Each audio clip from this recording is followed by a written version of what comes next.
Assalamualaikum warahmatullahi wabarakatuh. Yang terhormat Bapak Insinyur Teguh Budi Trisnanto MSI, yang terhormat Ibu Analia Nasari STP MTA, dan yang paling saya hormati Ibu Sutarni SPMEP selaku dosen penguji pada ujian tugas akhir D3 yang berjudul Analisis Nilai Tambah Industri Emping Melinjo Skala Rumah Tangga di Desa Bernung, Kecamatan Gedong Tataan, Kabupaten Pesawaran. Baiklah, outletnya pada penelitian ini yang pertama latar belakang, yang kedua tinjauan pustaka, yang ketiga metode pelaksanaan, yang keempat hasil dan pembahasan, dan yang kelima kesimpulan dan saran. Yang pertama, yang melatar belakangi pada penelitian ini, baik industri rumah tangga merupakan bagian pilar yang mendukung kekuatan perekonomian. Nah, tepatnya tanaman melinjo ini merupakan jenis komoditi hortikultura yang berpotensi diproduksi industri rumah tangga dan memiliki nilai tambah. Nah, tepatnya di Provinsi Lampung itu cukup mumpuni dalam produksi emping melinjo. Salah satu desa yang ada di Kabupaten Pesawaran, tepatnya Desa Bernung, itu merupakan produksi emping melinjo dan menjadi sentra produksi emping melinjo yang ada di Desa Bernung. Namun semakin di sini industri ini banyak mengalami masalah gitu, baik kurang usaha yang masih kurang menunjang, peningkatan kapasitas produksi, baik di keterbatasan skala produksi yang masih terbatas. Nah, untuk itu keterbatasan mengetahui keterbatasan pemahaman cara produksi pangan yang baik atau CPPOB guna meningkatkan nilai tambah yang ada di sentra produksi emping melinjo. Maka dari itu dilakukan apakah di sini ada penerapan CPPOB dan analisis nilai tambah di sentra produksi emping melinjo yang ada di Desa Bernung. Adapun pada tabel dipaparkan bahwasanya produksi melinjo terbesar di Provinsi Lampung pada tahun 2019 itu diduduki Kabupaten Pesawaran dengan urutan kedua berdasarkan sumber Dinas Tanaman Pangan dan Hortikultura. Selanjutnya, berdasarkan hasil penelitian ada 3 responden yang saya gunakan, yaitu daftar produksi terbesar IKM Kasibunda dengan jumlah tenaga 30 orang, Pulau Remen dengan jumlah tenaga kerja 7 orang, dan Bu Tarjo dengan jumlah tenaga kerja 5 orang. Itu merupakan 3 responden yang saya gunakan pada penelitian ini. Selanjutnya, adapun tujuan dari penelitian ini yaitu untuk menganalisis penerapan cara produksi pangan olahan yang baik industri emping melinjo skala rumah tangga di Desa Bernung, dan menganalisis berapa besarnya biaya, mengetahui berapa besarnya penerimaan pada industri emping melinjo, serta menganalisis berapa besarnya nilai tambah industri emping melinjo yang ada di Desa Bernung. Selanjutnya, manfaat pada penelitian ini. Nah, diharapkan manfaat teoritisnya memberikan pengetahuan sejauh mana nilai tambah yang didapat pada produksi emping melinjo yang ada di Desa Bernung dan pengaruh penerapan CPPOB terhadap produksi emping melinjo yang ada di Desa Bernung. Tentunya kegunaan praktisnya terutama buat peneliti saya sendiri dan instansi pemerintah setempat dan para pelaku industri emping melinjo yang ada di Desa Bernung. Selanjutnya, kerangka pemikiran pada penelitian ini yaitu industri emping melinjo yang ada di Desa Bernung. Dari ketiga responden yang saya gunakan, baik keperluan input produksi, proses produksi maupun output, lalu dilakukan analisis penerapan CPPOB dan analisis nilai tambah, dan dilakukan pengolahan terhadap metode analisisnya dan dikembalikan lagi berdasarkan responden yang saya gunakan. Itu kerangka pemikiran yang saya gunakan. Adapun tinjauan pustaka pada penelitian ini, yang pertama emping melinjo, yang kedua industri, ada CPPOB tentang tentang pangan, undang-undang, lalu biaya, penerimaannya, pendapatan, terus tentang tinjauan pustaka nilai tambah, dan penelitian terdahulu. Selanjutnya, penelitian terdahulunya ada 2 yang saya ambil berdasarkan laporan penelitian. Itu perdana Al Pacino tahun 2018 mengenai judulnya Analisis Nilai Tambah Emping Melinjo Studi Kasus di Kabupaten Simalungun dengan metode penelitian metode Hayami. Nah, hasil penelitian diperoleh nilai tambah dari biji melinjo menjadi emping melinjo sebesar 10.000 per kilogram. Sedangkan analisis nilai tambah Analia Nasari tahun 2015 dengan judul Pengolahan Mie Kering Jagung Manis dan Kulit Buah Naga sebagai upaya meningkatkan nilai tambah bahan pangan lokal dengan metode Hayami. Hasil penelitian menunjukkan bahwa nilai tambah produk mie kering jagung manis dan kulit buah naga sebesar Rp28.490 per kilogram. Itu penelitian terdahulu yang saya ambil pada laporan penelitian. Selanjutnya, metode pelaksanaan. Pada penelitian ini, yang pastinya lokasi penelitian yang ada di Desa Benung, sentra produksi emping melinjo. Dengan pemilihan lokasi itu secara sengaja dan turun lapang yang saya laksanakan itu dimulai pada bulan Mei sampai dengan bulan Juni. Adapun alat dan bahan yang digunakan ini semua kegiatan dari proses pembuatan penggarapan dari judul sampai dengan ujian ini, baik dari semua peralatan alat tulis, laptop maupun kuesioner, hasil wawancara yang digunakan pada penelitian. Selanjutnya, metode pengumpulan data pada penelitian ini baik dari secara primer dan sekunder. Dari primernya wawancara, kuesioner, dan dokumentasi. Untuk sekundernya dari Dinas Tanaman Pangan, terus dari literatur dari internet dan sebagainya. Selanjutnya, jenis data yang digunakan. Datanya kualitatif dan kuantitatif. Untuk kualitatifnya menjelaskan secara detail itu tentang produksi emping melinjo yang ada di Desa Benung dan apakah adanya penerapan CPPOB yang ada di sentra produksi tersebut. Dan kuantitatifnya menganalisis nilai tambah berdasarkan skala produksi yang ada di Desa Benung. Selanjutnya, metode yang digunakan yaitu metode sampling, penentuan secara sengaja, penentuan tempat penelitian dengan berdasarkan pertimbangan-pertimbangan lalu didapat 3 responden yang saya gunakan pada penelitian ini. Selanjutnya, metode analisis datanya. Ini data itu setelah dari turun lapang diolah lalu dianalisis secara sistematis sesuai dengan tujuan dari penelitian yang saya gunakan, dan pengolahan datanya dengan menggunakan bantuan komputer yaitu program Microsoft Excel dan dilakukan analisis dengan metode Hayami. Selanjutnya, hasil dan pembahasan pada penelitian ini yaitu karakteristik responden. Nah, jumlah responden yang saya gunakan berawal dari penjelasan tadi, ada 3 responden dan dirata-ratakan berdasarkan skala produksi. Ini ada industri menengah dengan jumlah tenaga kerja 30 orang dan industri kecil dengan jumlah tenaga kerja 6 orang.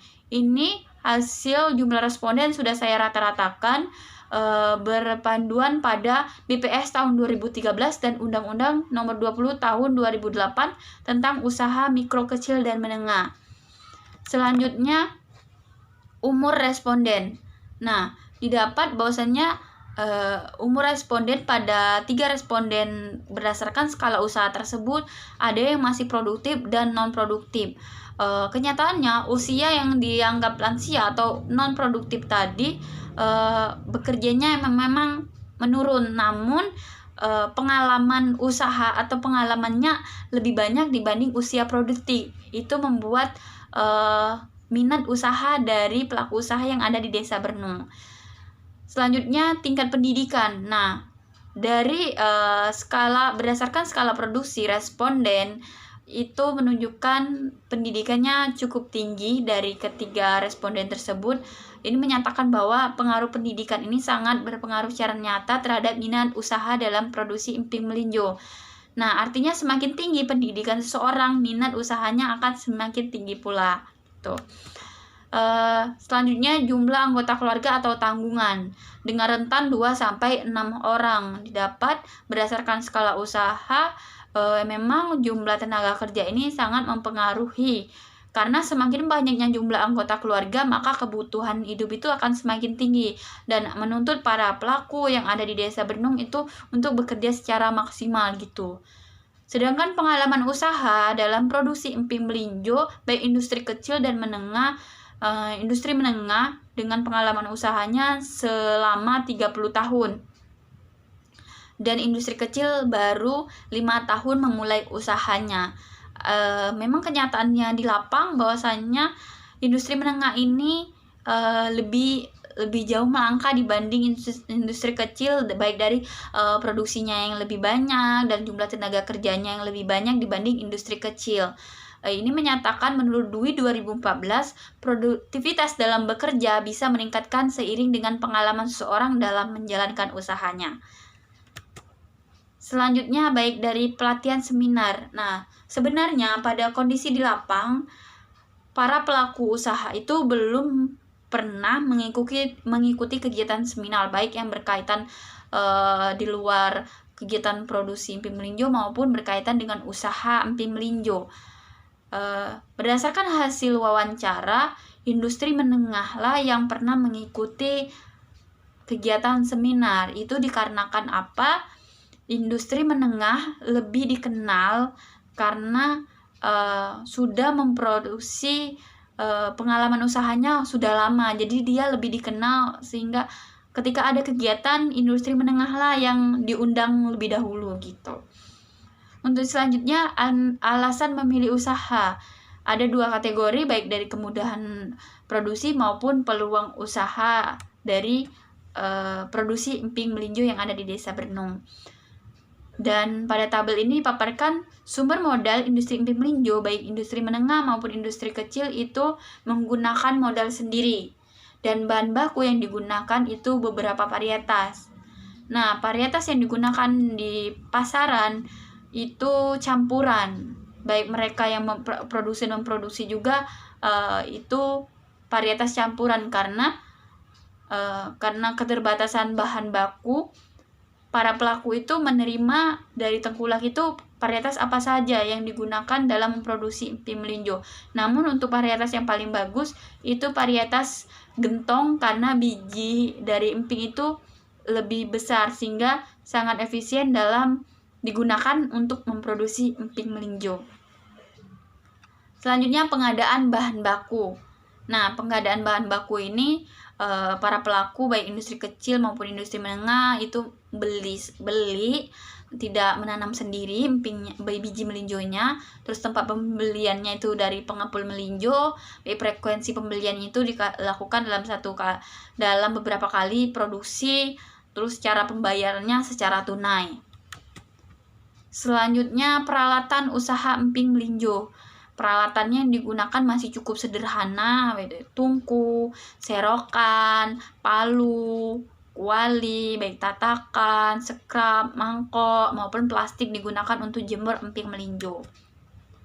Nah, ini merupakan proses produksi Emping Melinjo. Pada tabel dipaparkan mulai dari pemanasan wajan, memasukkan biji melinjo, penyangraian, pengangkatan, pemipihan atau pemukulan emping untuk menjadi emping, terus pemisahan dari tatakan, dipindahkan ke alas untuk jemur, lalu proses penjemuran. Itu merupakan kegiatan proses produksi Emping Melinjo.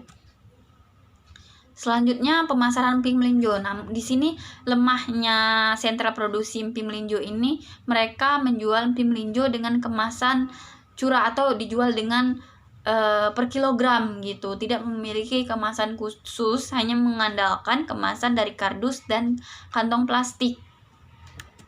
Sesuai dengan tujuan penelitian mengenai analisis CPPOB, sentra produksi di Desa Bernung, berdasarkan pedoman Menteri Perindustrian Republik Indonesia tahun 2010, ada beberapa poin kategori penilaian, baik dari lokasi lingkungan produksi, bangunan dan fasilitas, peralatan produksi, sarana penyediaan air, terus bahan yang digunakan, fasilitas higien, kesehatan dan higien karyawan, pemeliharaan dan program higien dan sanitasi, penyimpanan, pengendalian proses, baik dari pelabelan, penarikan produk, pencatatan dan dokumentasi, serta beberapa poin lainnya. Dilakukan penilaian ada 3 kategori sesuai dengan syarat CPPOB, SS, SR ketidaksesuaian kategori ringan, SE ketidaksesuaian kategori serius. Nah, itu penilaian sesuai dengan skala industri menengah maupun industri kecil. Nah, didapat hasil melinjo dengan berdasarkan produksi Emping Melinjo di Desa Bernung, kategori SS yang dominan di antara dua skala produksi tersebut. Namun mereka belum sepenuhnya menerapkan sesuai dengan standar pedoman Menteri Perindustrian. Itu kendala yang ada pada analisis CPBOB di sentra produksi emping melinjo di Desa Bernung. Adapun analisis nilai tambah yang dilakukan itu menggunakan konsep nilai tambah bruto, artinya nilai tambah yang tidak memperhatikan penyusutan. Nah, ini dilakukan analisis biaya pada industri menengah. Nah, industri menengah mengeluarkan biaya per produksi per tahun itu 597.119.000 dengan penerimaan industri menengah sebesar 864 juta dan pendapatan yang diperoleh industri menengah itu sebesar 266.881.000. Itu merupakan analisis biaya industri menengah. Sedangkan analisis biaya industri kecil itu biaya yang dikeluarkan sebesar 137.519.500 rupiah dengan penerimaan yang diperoleh industri kecil sebesar 288 juta dan pendapatan yang diperoleh 63.360.500. Ini cenderung terlalu jauh antara industri kecil dan menengah karena memang dilihat dari jumlah produksi aja jauh berbeda gitu. Nah, selanjutnya analisis nilai tambah yang dilakukan di menggunakan metode Hayami di industri menengah. Nilai tambah yang diperoleh dari industri menengah sebesar Rp11.483 per kilogram emping melinjo dan rasionya itu sebesar 57,42%. Sedangkan nilai tambah industri kecil itu memperoleh 14.617.000 per kilogram dan rasio nilai tambah yang diperoleh 62,87%. Artinya, di sini terlihat sekali perbedaan nilai tambah yang diperoleh berdasarkan skala usaha tersebut. Nah, perhitungan skala usaha pelaku industri emping melinjo di Desa Bernung ini memperoleh nilai tambah yang paling besar itu industri kecil dibanding industri menengah. Hal ini dapat dipengaruhi oleh harga output yang dijual masing-masing industri.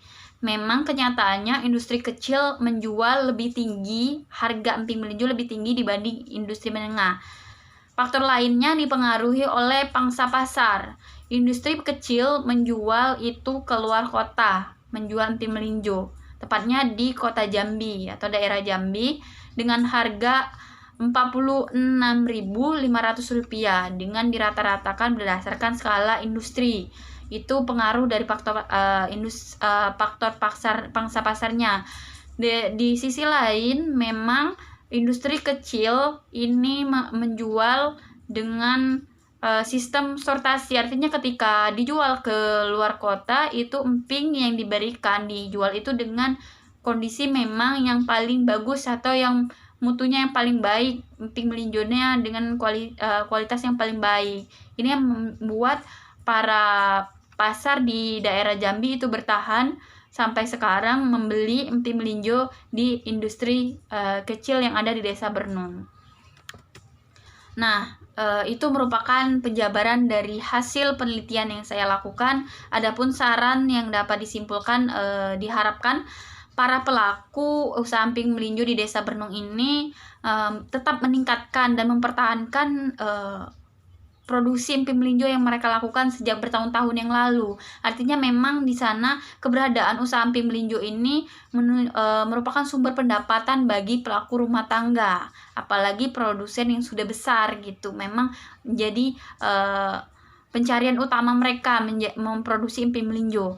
Dan diharapkan para pemerintah setempat maupun instansi yang terkait itu menambah wawasan para pelaku di sana agar lebih menerapkan penilaian CPBOB itu mereka benar-benar sesuai dengan peraturan perindustrian agar mutu terjamin dan pangsa pasarnya lebih luas sehingga lebih dikenal dan kualitas terjamin. Itu harapan dari pada keberadaan industri emping melinjo yang ada di Desa Bernung. Mungkin sekian presentasi dari saya, lebih dan kurang saya mohon maaf.